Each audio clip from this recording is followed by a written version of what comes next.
টাউনৰ দুটা স্মৃতি, এটা হ'ল গাজী বুক ষ্টল আৰু এটা হ'ল সূৰ্য চিনেমা। কাৰণ সূৰ্য হলত মোৰ জীৱনৰ প্ৰথম চিনেমা চাইছিলোঁ এইবাৰ। আৰু গাজী বুক ষ্টল আছিলে মোৰ কাৰণে এটা সাংঘাতিক ধৰণৰ এই কম বয়সত এই গাজী বুক ষ্টললৈ যাম, গাজীলৈ যাম, কিতাপ আনে আৰু দম দম কিতাপ আনো। দেউতাই ভয় খায় মোক লগত নিবলৈ, এই গোটেইবোৰ পইচা চেঞ্জ কৰি পেলাব নিয়ে। এই গাজী বুক ষ্টলৰ পৰা ইমান কিতাপ আনি পেলাই মই সেই সৰু কম বয়সতে মোৰ পঢ়াৰ ৰুমত আলমাৰি আনি নিজে লাইব্ৰেৰী বনাইছিলোঁ। এইখিনি সাধু কথা, এইখিনি অমুক এনেকৈ দি পেলাই লাইব্ৰেৰী বনাই সেই কিতাপত নম্বৰ দিছিলোঁ। ওচৰৰ বন্ধুবৰ্গক কিতাপ দিওঁ, ইছ্যু কৰোঁ, এনেকুৱা ধৰণৰ আছিলে। তো ক্লাছ 10লৈকে আপ টু মেট্ৰিক বহুত কিতাপ পঢ়িছিলোঁ আৰু প্ৰত্যেকখন কিতাপেই, কাৰণ আমাৰ অঞ্চলত ভাল কিতাপ নাছিলে। গাজী বুক ষ্টলেই আছিলে মোৰ কম বয়সৰ সেই সময়ত মোৰ যিটো এই যে লেখা পঢ়াৰ প্ৰতি ধাউতি বহা, এই সমস্ত ফাউণ্ডেশ্যন গোটেই ভেটিটো গঢ় লৈছিলে এখন দোকানৰ পৰা, গাজী বুক ষ্টলৰ কিতাপৰ। তাৰপিছত আমাৰ জীৱন বহুত বেলেগ বেলেগ হৈ গ'ল। পৃথিৱী গ'লোঁ, ক'ৰবাত গ'লোঁ, কৰ্মক্ষেত্ৰ বেলেগ বেলেগ হৈ গ'ল, ঘূৰি থাকিলোঁ। আৰু যেতিয়াই য'ত ঘূৰিলোঁ তেতিয়াই মোক কোনোবাই প্ৰশ্ন কৰে, আপুনি কি পঢ়িছিলে, কি কথা পঢ়া শুনাৰ কথা ওলালে, কিতাপ পঢ়াৰ কথা ওলালে মোৰ গাজী বুক ষ্টললৈ মনত পৰে।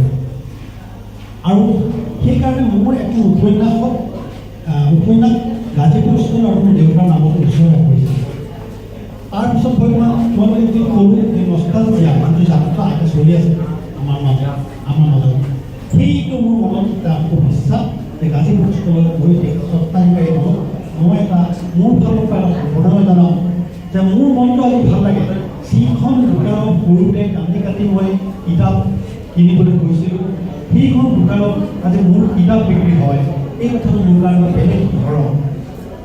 মই যোৱাবাৰ লখিমপুৰ লাহী সমানগৰীয়া কলেজলৈ গৈছিলোঁ, তেওঁলোকে এটা অনুষ্ঠানলৈ পাতিছিলে, তাত গৈছিলোঁ। তাৰপিছত জেনেৰেল কলেজলৈ গৈছিলোঁ, তাত কেইবাজনো ছাত্ৰ ছাত্ৰীয়ে ক'লে মোৰ কিতাপ পঢ়াৰ কথা ক'লে যে আমি আপোনাৰ অসুখ পঢ়িছোঁ, বটুমুখ পঢ়িছোঁ, গান্ধী পঢ়িছোঁ আৰু সকলোবিলাক আমি গাজী বুক ষ্টলৰ পৰা কিনি আনিছোঁ। এই কথাষাৰি মোক আকৌ এটা বেলেগ ধৰণৰ শিশুৰ আনে যে গাজী বুক ষ্টলখন তাৰমানে বহুত অসমৰ বিভিন্ন ঠাইত বহুত পুৰণা প্ৰতিষ্ঠান মই মৰি যোৱা দেখিছোঁ। দুখ লাগে, সূৰ্য চিনেমাখনটো নাই, মোৰ বেয়াও লাগে মনটো এইবিলাক। কিন্তু গাজী বুক ষ্টলখন আজিও সি থিয় হৈ আছে, আজিও ইয়াৰ বুদ্ধি স্তম্ভ হৈ আছে, সেই কথাটো মোৰ ভাল লাগে। আৰু এটা কথা, গাজী বুক ষ্টলকে ধৰি মই যেতিয়া ঘূৰি ফুৰোঁ বিভিন্ন ঠাইলৈ গ'লে কিতাপ দোকানবিলাক মই চাওঁ। কিতাপৰ দোকানত যিটো ষ্টক থাকে, যিটো তেওঁলোকৰ কিতাপৰ ষ্টক থাকে, কিতাপবিলাক যেতিয়া চালেই মই সেই অঞ্চলটোৰ মানুহবিলাকৰ মনবিলাক এনেকুৱা হ'ব পাৰে এটা আভাস পাওঁ। তাত এনেকুৱা কিতাপবিলাক তাৰমানে ইয়াত মানুহবিলাকে পঢ়ে, এনেকুৱা কিতাপবিলাক ইয়াত মানুহবিলাকে পঢ়ে। গতিকে এখন কিতাপ দোকানত থকা কিতাপৰ ষ্টক চাই পেলাই সেই অঞ্চলটোৰ প্ৰতি এটা ধাৰণাই গঢ় লৈ উঠে। আৰু সেইটো মই সদায় যেতিয়াই জলতে যাওঁ কিতাপ এখন কিনিলেও মই গোটেই ষ্টকটো চকুৰে চাওঁ, কেনেকুৱা কিতাপ আছে।